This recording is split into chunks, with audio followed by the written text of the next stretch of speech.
जब तक गुड़गांव था तब तक सही था, लेकिन जैसे ही गुड़गांव से गुरुग्राम बनाया गया वहीं से समस्याएं शुरू हो गई। असल में सरकार ने पहले तो गुरुग्राम नाम रखा और उसके साथ में कुछ वहां पर बदलाव किए गए और उन्हीं बदलाव के चलते आज गुरुग्राम की अपने देश में नहीं बल्कि इंटरनेशनल लेवल पर बेइज्जती हो रही है। गुरुग्राम था पहले हुड्डा डिपार्टमेंट के पास था और अब वो नगर निगम के पास है। तो समझा जा सकता है कि एक डिपार्टमेंट से एक निगम को सौंपने के बाद गुरुग्राम की क्या हालत हो गई है। जो गुरुग्राम के सबसे महंगे सेक्टर है वहां पर भी जल भराव की समस्या के साथ में दूसरी, चाहे स्वच्छता को लेकर लीजिए या फिर गड्ढों को लेकर के लीजिए, बड़ी समस्याएं आ रही हैं। आपने वो वायरल वीडियो भी देखा होगा जब बाहर के यानी कि विदेश के जो लोग थे, विदेशी जो लोग थे, गुड़गांव में साफ सफाई करते नजर आ रहे थे।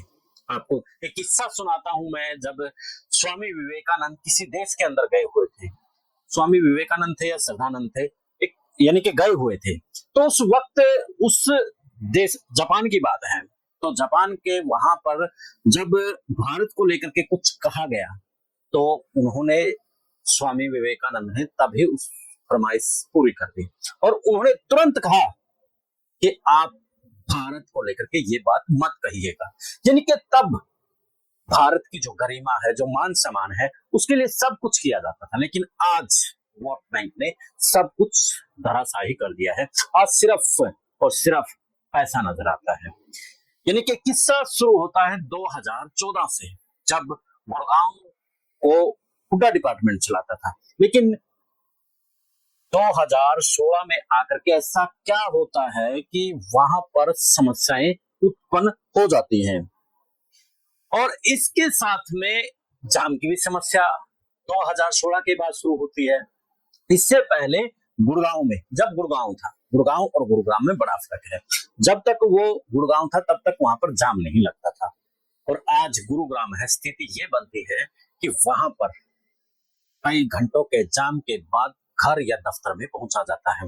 आपको वो जाम भी याद होगा जब एयरपोर्ट से लेकर के बिलासपुर तक का एक बड़ा जाम लगा था और पूरी रात लोगों ने अपनी गाड़ियों में रात बिताई थी।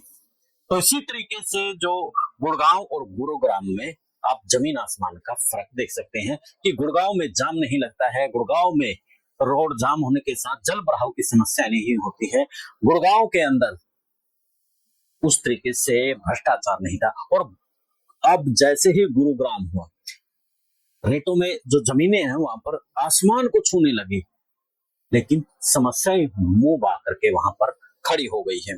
जब हमने इस बात को लेकर के कुछ साथियों से बातचीत की कि गुरुग्राम में जो इतनी समस्याएं हैं, क्या वाकई में वहां पर इतने रेट हैं क्या, जिस तरीके से बताया जाता है, तो वहां पर जो रेट बताए 3 से 4 लाख गज सेक्टर 46 के बताए गए, कि करोड़ों रुपए में। और पूरी दुनिया में तहलका मचा था जब 100 करोड़ को लेकर के एक जमीन का मामला गुरुग्राम से आया था। यानी कि गुड़गांव और गुरुग्राम बड़ा अंतर है। गुड़गांव सुविधाओं से लैस के साथ में वहां पर जाम नहीं था, जल भराव नहीं था, जब तक वो हुड्डा डिपार्टमेंट था।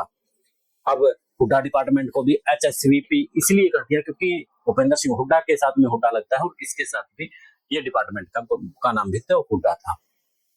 तो साथियों, अब गुड़गांव और गुरुग्राम निगम को सौंपने के बाद किस तरीके से जो गुड़गांव के हालत हुए हैं, जब हुड्डा के पास था तो इतनी समस्याएं नहीं थी, लेकिन नगर निगम के पास आने के बाद समस्याएं पे समस्याएं वहां पर खड़ी हो गई है। और दोस्तों, सबसे खास बात, सबसे महत्वपूर्ण बात कि 2014 के बाद से गुरुग्राम में ट्रिपल इंजन की सरकार है।